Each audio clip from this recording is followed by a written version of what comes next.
Sosok mafia migas dituding dalang demo, penghasilan 9,6 miliar rupiah per hari, Prabowo diminta tegas.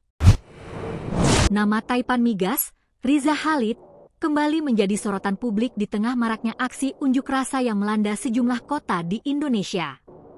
Di media sosial maupun ruang publik, muncul sejumlah narasi yang menyebut bahwa kerusuhan yang terjadi dalam rangkaian demonstrasi tersebut tidak lepas dari campur tangan Riza Khalid. Saat ini, Riza Khalid telah berstatus tersangka dalam kasus dugaan korupsi tata kelola perdagangan minyak mentah Pertamina tahun 2025. Ia ditetapkan bersama putranya, Muhammad Keri Adrianto, oleh Kejaksaan Agung RI. Meski sudah menyandang status hukum sebagai tersangka, keberadaan Riza Khalid hingga kini belum diketahui.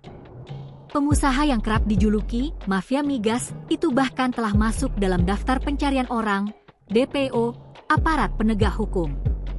Soal tudingan bahwa Riza Khalid adalah dalang di balik kerusuhan aksi massa memang belum terjawab. Sebab yang bersangkutan sendiri belum ditangkap dan masih berkeliaran. Riza Khalid yang dinarasikan sebagai mafia migas ini memang punya pengaruh yang sangat kuat di Indonesia.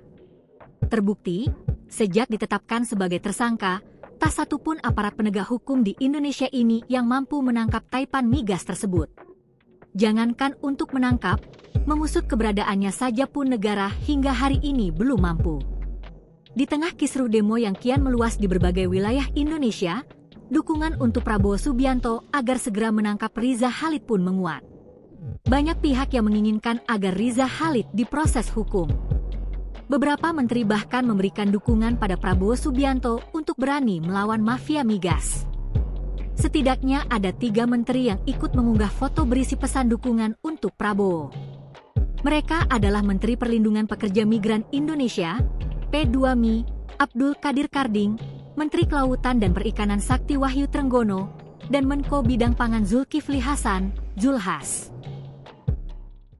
Download Tribun X sekarang, menghadirkan lokal menjadi Indonesia.